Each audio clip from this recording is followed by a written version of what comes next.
Hello friends, in our second semester of AVID, we have a big focus on writing skills.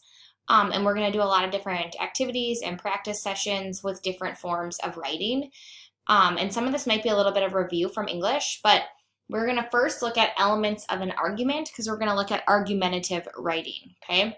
So what I want you to think about first is how can you change the way other people think? So think of things that you do if someone maybe disagrees with you or is not seeing your perspective. What do you do to kind of get them to change their thinking? Okay, I know in my own life I do certain things I would do like I would create a valid argument, right? And you would do that by using pieces of evidence, using details to back up your claims, things like that to get them to kind of see a different perspective or to see the way you're thinking, okay? It doesn't mean that they're always going to agree with you, but at least they can sometimes see the different viewpoints of the same topic, okay? So if we were in class, we'd do a little brainstorming, but I want you to kind of do this on your own then. You don't have to write it down, but just in your head. Can you truly change someone's mind, okay? Do you think you can provide someone with reasoning or details and get them to totally change their thinking, or do you think that's more of like an innate ability? And I know it depends on the person too. Some people are genuinely stuck in their thoughts and will not even see the perspective of others, so that can matter or be impactful as well. Should you have the power to change someone's mind, do you think? Do you think it's up to you, or should you be given the option to change and adapt someone else's thinking? And then kind of similar to the question I already asked you, how do you change someone's mind? So how do you change their thinking or get them to view something the way you view it if they don't initially?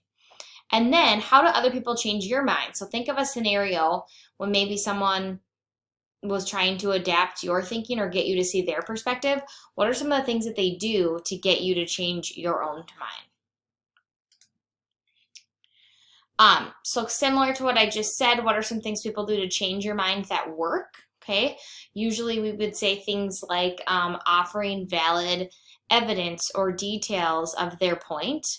And then what are some things that people do to change your mind that do not work? And you can think of like maybe even arguments that you've had with someone, usually like yelling or being mean to someone or telling them they're stupid because the way they think is incorrect, things like that. Those are usually the things that don't work because people are over the top, kind of intense in your face about their thoughts, and they think that yours then are invalid. So looking at these three vocabulary words, claim, evidence, and reasoning, I want you to think in your head like what comes to mind when you hear those words. When I think of claim, I think more of just like someone stating something, like that cup is red or something like that. That would be a claim. Evidence brings me right to like CSI type shows and crime shows because they always are looking for evidence or clues as to why something happened. And then the reasoning piece I feel like is more of like the why, okay? So, or what does the evidence tell us? The reason that we're using the evidence to evaluate something.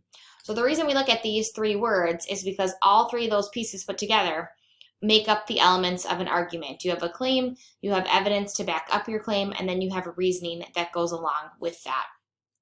So the claim is typically, claim is a noun is in itself, but it means to assert in the face of possible contradiction. So when you claim something, there is always a possibility that someone else will claim the opposite, right? So it can be contradicted. So it's important to know that. So making a claim, someone could say, nope, that's actually not true.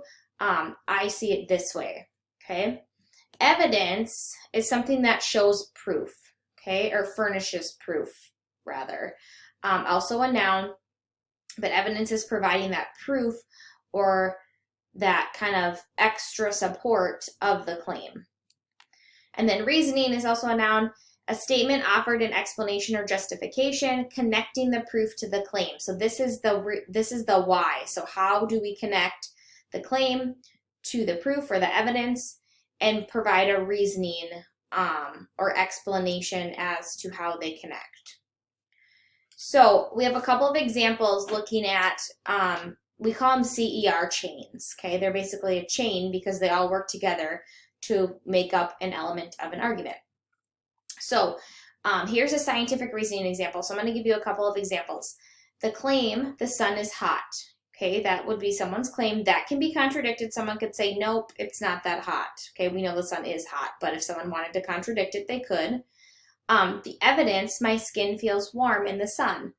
Okay, so that's telling you there's some type of heat coming from the sun because it's making my skin feel warm. And then the reasoning behind it, my skin became warmer when the sun came up. Okay, so that's like almost the hint. Where did the evidence come from? How did we get there? That's the reasoning. Here's a social claim. We can probably all relate to this one a little bit. Claim, my mom is mad. What is the evidence? So how do you know she's mad? Okay, she's frowning.